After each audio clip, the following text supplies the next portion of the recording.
For Alexis McAllister and Guido Rodriguez. Up top, Lautaro Martinez has a repelled as far as Montiel. Here's Di Maria. Beyond Gallardo. Figo de Paul has to settle for a career from wide. Messi.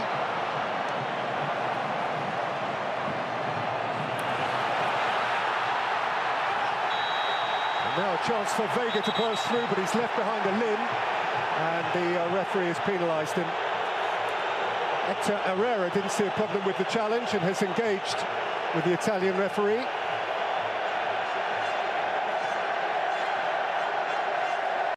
Araujo. Alvarez. This is Irving Lozano. Attacking principally through the inside right channel. And winning a corner from Martinez. He's certainly not slow, this lad, and he makes...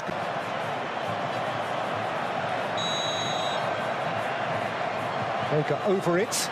And this time it was a left-footed delivery, a devilish one from Chavez. Vega looking to find Lozano. Sliding in. Martinez. Acuna. Messi. Vega has snatched it. Up ahead of him is Lozano. Well, it's early days, but... Bounced out for Lautaro Martinez. It's come back to Irving Lozano, who is adeptly dispossessed, and there is another crunching tackle from Herrera. With Argentina in mind. Certainly changes the shape of the attack, but both strikers seen plenty of the ball. Lozano trampled upon by... Vega over it. Odado went square. That is cannily worked. Martinez got a second time.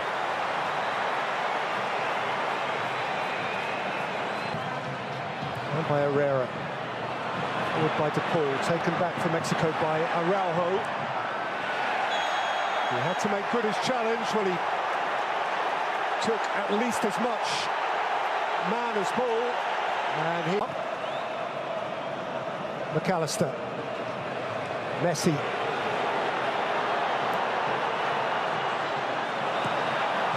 Shifted wide for Montiel. He was imprecise with his cross. De Paul. McAllister. Acuna.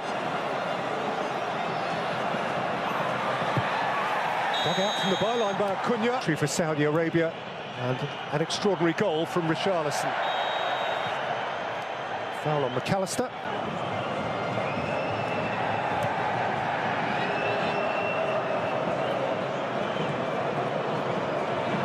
Di Maria dashing off his flank and bursting into life. Doing sufficient to force Alvarez to nick it behind. Yeah. Di Maria didn't do a lot wrong against Saudi Arabia. Messi flings it in, repelled as far as De Paul. Then he got protection. Yeah. I think he's just tried to punch this one over the bar, but he gets it all wrong. I'm not sure. There was... Di Maria. He's left behind Gallardo.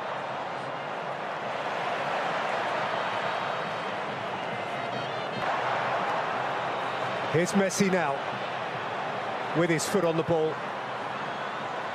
De Paul has overrun it.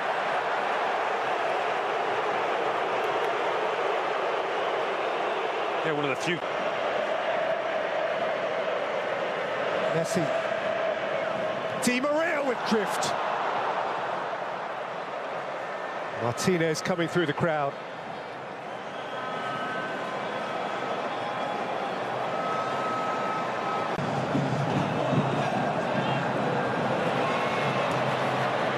There is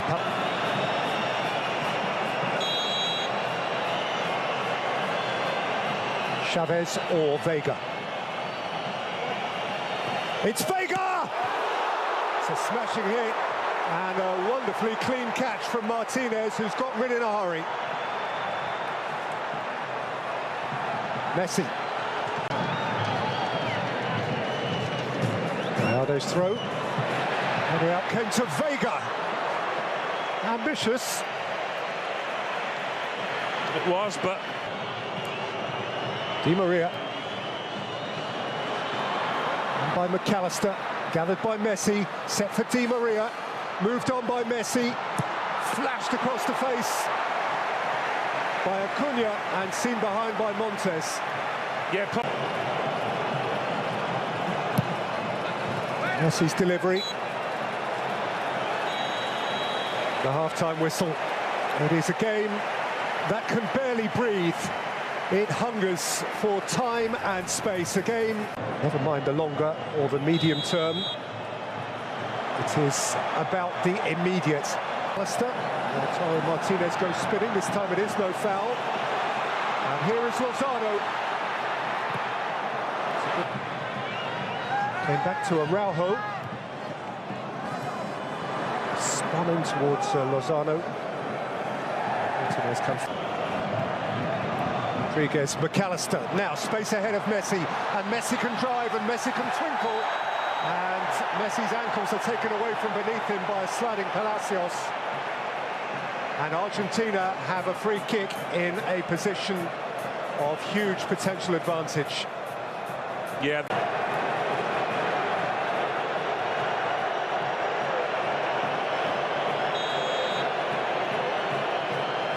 How they yearn for a Messi moment. Messi.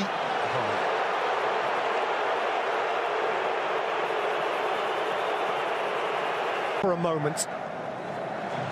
Montiel. Di Maria. And still Angel Di Maria. McAllister chased it in. Montes got rid. He's been one of the biggest threats, hasn't he, for Argentina. Outside of him is Acuna. Messi linking it up again. Messi looking to feather it through. Ronaldo is there to clear.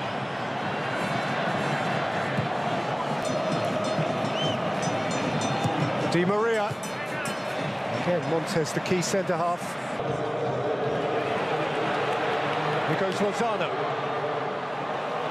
He is a lone runner. He has no company whatsoever. If he gets a corner out of that, he's done brilliantly. It wasn't to be. Messi, Fernandez, Di Maria,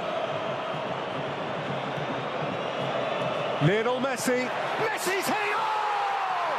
That's what they came for! The Magic Man!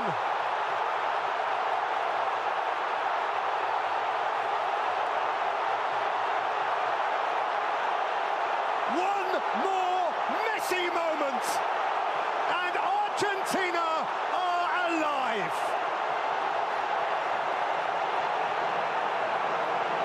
The noise in here. Yeah, and thumped rather wildly by Molina. Yeah, a bit of a wild one, that. By Chavez, taken back though for Messi, and Messi kept wriggling. And Alvarez kept biting by Palacios. And here goes Alvarez, and Messi's in the middle. It's Alvarez, it's Messi. He couldn't bring it with him.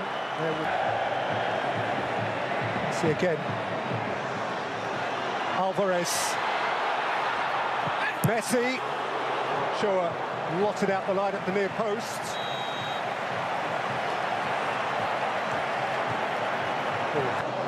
Jimenez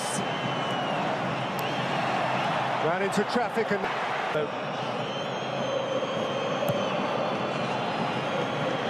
by Moreno. Morado was protected. Messi has company, a lot of it. To Paul, thick touch from him. Showed just a glimpse of it to Gallardo. Martinez. Acuna. Another corner. They are leaving a man forward who needs attention.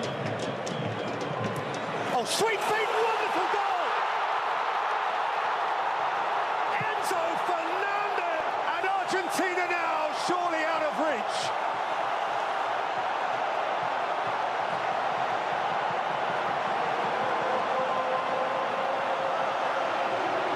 Two glittering gems for the Albi Celeste. Antuna. By Alessandro Araujo, at least to reduce that deficit. As mentioned, Jimenez, still brilliant youth and magical experience. Have you ever wondered what happens when a defending world champion begins his journey to protect the crown? Not in the final, not in the knockout rounds, but in that very first game. The moment when expectations are at their highest, pressure is crushing, and one mistake can send shockwaves through the entire football world. Because that's exactly where Argentina finds itself. The reigning world champions, the nation of Diego Maradona, the home of Lionel Messi. And now, on the biggest stage once again, Argentina opens its 2026 FIFA World Cup campaign against a dangerous and unpredictable Algeria side. And here's the crazy part. History tells us that World Cup openers are rarely comfortable for Argentina. In 1990, they lost to Cameroon. In 2022, they suffered one of the biggest upsets in football history against Saudi Arabia. So before anyone writes Algeria off, remember this. World Cups don't care about reputations. World Cups create chaos. And Algeria knows exactly how to create chaos. Because this is not just another underdog story.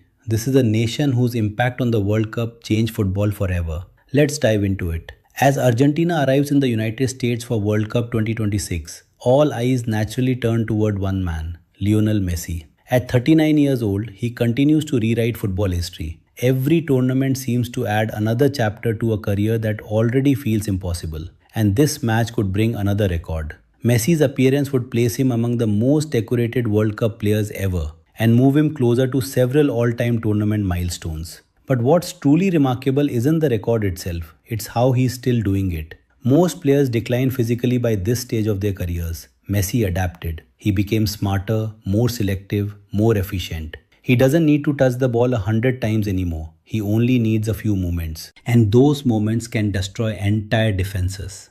That evolution may be Argentina's greatest weapon. Because this team isn't built exactly like the 2022 champions. Some veterans are older, some younger players have stepped into bigger roles. But the identity remains. Control the ball, control the tempo, control the game. At the heart of that identity sits one of the strongest midfields in international football. Enzo Fernandez, Alexis McAllister, Rodrigo De Paul. Three completely different players, three pieces of the same machine. McAllister provides intelligence, Enzo provides vision, De Paul provides intensity. And together they allow Argentina to dominate possession while constantly searching for openings. Many teams try to stop Messi. Few realize they must first survive Argentina's midfield. Because if that trio controls the match, Messi usually finds the space he needs. And that's where Algeria could face problems. But before we discuss Argentina's strengths further, we need to talk about the opponent. Because Algeria's football history contains one of the most unbelievable World Cup stories ever told. The year was 1982. Algeria arrived at its first ever World Cup. Nobody expected much, especially against West Germany. At the time, West Germany was considered one of the tournament favorites. Some German players reportedly spoke confidently before kickoff. Many expected a routine victory. Instead, football witnessed a shock. Algeria defeated West Germany 2-1, one of the greatest upsets in World Cup history. Suddenly, the newcomers from North Africa had everyone's attention. But what happened next became even more famous and far more controversial. As the group stage unfolded, a situation emerged where West Germany and Austria knew exactly what result would send both teams through and eliminate Algeria. When they met, West Germany scored early, and then something strange happened. The game slowed to a crawl.